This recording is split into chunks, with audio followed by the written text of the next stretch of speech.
Imagine you have a hymn-like texture, and you'd like to bring it to life by adding movement. You don't want to alter the fundamental harmonies, but you want each voice to come alive in its own way. Embellishing Tones will help you to achieve this goal. One of the simplest techniques, known as a chordal skip, is to leap between notes of the same chord. Instead of repeating the opening G in the bass, for instance, the voice could begin down the octave and leap up to the downbeat of measure 1. Another common way to provide movement is to fill in gaps between successive notes. Instead of leaping from C to A in the tenor voice, for instance, we could fill in the gap with a passing tone, that is, a note that passes between two chord tones. Note that the B here is not part of either chord. It serves as a link between two stable tones. In addition to giving a sense of movement, passing tones also give a sense of direction, because they serve to join two different notes. Neighbor tones, on the contrary, create movement within stability by introducing an intervening step upward or downward between repeated notes. The alto voice, for instance, could be rewritten to include repetition. We can then create movement between those notes with a lower neighbor tone. We can also rewrite the tenor voice in the same measure to include a neighbor tone of its own.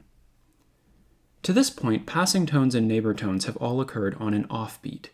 It's possible, though, to move these embellishments so that they arrive on the beat. Doing so emphasizes the dissonance, creating a strong accent, and as such, we refer to these on-beat embellishments as accented passing tones and neighbor tones.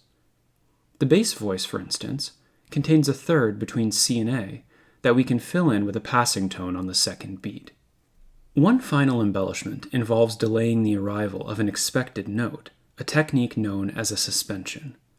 Any descending step is a potential candidate for a suspension, but it's essential to use your ears to determine whether or not it works well musically. Generally speaking, suspensions include three parts: a consonant preparation, a dissonance, and a resolution. The descending step in the alto voice from measures 3 to 4 is a good candidate for a suspension. Instead of sounding F sharp on the downbeat, we delay its arrival by holding on to the preceding G for an extra beat, such that it creates a dissonance on the downbeat. Notice how G originates as part of a G major chord. This is the consonant preparation. It is then held over to become a dissonance on the downbeat of the final measure. This is the dissonance.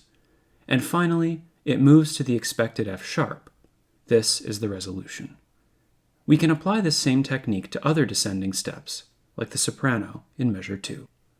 With our embellishments in place, we can increase blend and smoothness by transforming at least some repeated notes into held notes. There is value in repeating notes, so use your artistic judgment to determine which repeated notes you'd like to smooth over. Let's listen now to the original version and the embellished version side by side.